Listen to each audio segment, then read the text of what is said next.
आप देख रहे हैं उर्दू न्यूज़ टीवी।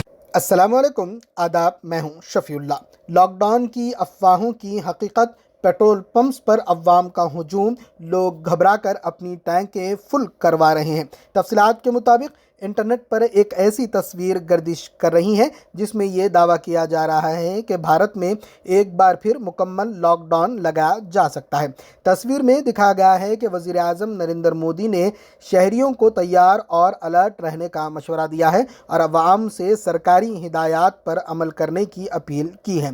ताहम हमारी तहकीकात और सरकारी ज़राए के मुताबिक ये खबर मुकम्मल तौर पर बेबुनियाद और झूठी है। हुकूमत हिंद की जानिब से लॉकडाउन के हवाले से कोई भी नोटिफिकेशन जारी नहीं किया गया।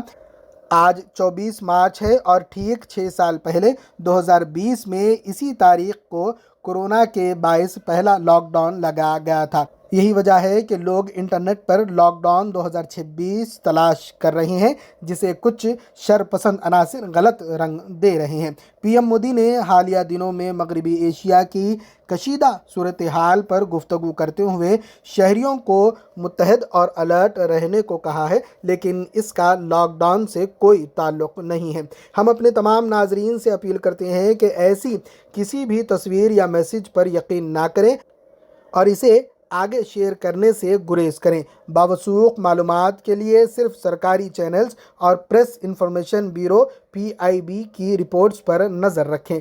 वज़ीर आज़म नरेंद्र मोदी ने मगरबी एशिया मिडिल ईस्ट की मौजूदा सूरत हाल और इसके भारत पर असरात के हवाले से ये अहम बयान गुज़िश्ता रोज़ 23 मार्च 2026 को लोकसभा पार्लियामेंट में खिताब के दौरान दिया था। वज़ीर आज़म ने पीर 23 मार्च 2026 को लोकसभा में ईरान, इसराइल और अमेरिका के दरमियान बढ़ती हुई कशीदगी पर मुल्क को एतमाद में लेते हुए ये गुफ्तगू की।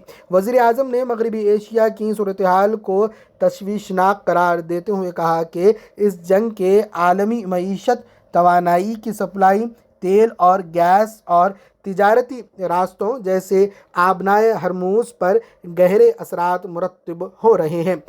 इन्होंने शहरियों पर जोर दिया कि वो इसी तरह के कौमी अज़्म और इत्तेहाद का मुजाहरा करें जैसा कि कोविड-19 की वबा के दौरान किया गया था। इन्होंने मुतनब्बा किया कि कुछ अनासिर इस बहरान का फ़ायदा उठाकर मुल्क की अंदरूनी सलामती को नुकसान पहुँचाने या अफवाहें फैलाने की कोशिश कर सकते हैं, इसलिए अवाम को अलर्ट और मुत्तहद रहने की ज़रूरत है। वज़ीर आज़म ने बताया कि हुकूमत ने अब तक 3,75,000 से ज़ायद भारतीयों को मुतासिरा इलाक़ों से बाहिफाजत निकाल लिया है और तवानाई की ज़रूरियात को पूरा करने के लिए मुतबादिल ज़राए पर काम कर रहे हैं। वज़ीर आज़म का ये पैगाम मुल्क की कौमी सलामती और माशी इस्तेहकाम की तनाजुर में था, जिसे सोशल मीडिया पर गलत तरीके से लॉकडाउन के दोबारा नाफिज होने से जोड़ा जा रहा है। रिपोर्टर यूसुफुद्दीन के साथ मैं शफीउल्लाह। अध्यक्ष जी, इस युद्ध के कारण दुनिया में जो कठिन हालात बने हैं उनका प्रभाव लंबे समय तक बने रहने की आशंका है। इसलिए हमें तैयार रहना होगा, हमें एकजुट रहना होगा।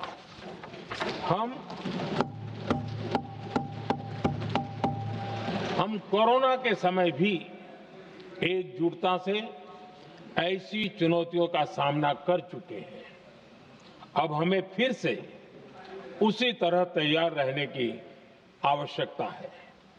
धीरज के साथ, संयम के साथ, शांत मन से हमें हर चुनौती का मुकाबला करना है और यही हमारी पहचान है, यही हमारी ताकत है। और हाँ, हमें बहुत सावधान और सतर्क भी रहना है। हालात का फायदा उठाने वाले झूठ फैलाने का प्रयास करेंगे, ऐसे लोगों की कोशिशों को सफल नहीं होने देना है। मैं देश की सभी राज्य सरकारों से भी इस सदन के माध्यम से आग्रह करूंगा, ऐसे समय में कालाबाजारी करने वाले, जमाखोरी करने वाले एक्टिव हो जाते हैं। इसके लिए कड़ी मॉनिटरिंग जरूरी है। जहां से भी ऐसी शिकायतें आती हैं वहां त्वरित कार्रवाई होनी चाहिए। देश की हर सरकार और देश का हर नागरिक जब मिलकर चलेंगे तो हम हर चुनौती को चुनौती दे सकते हैं। इसी आग्रह के साथ मैं अपना वक्तव्य समाप्त करता हूं।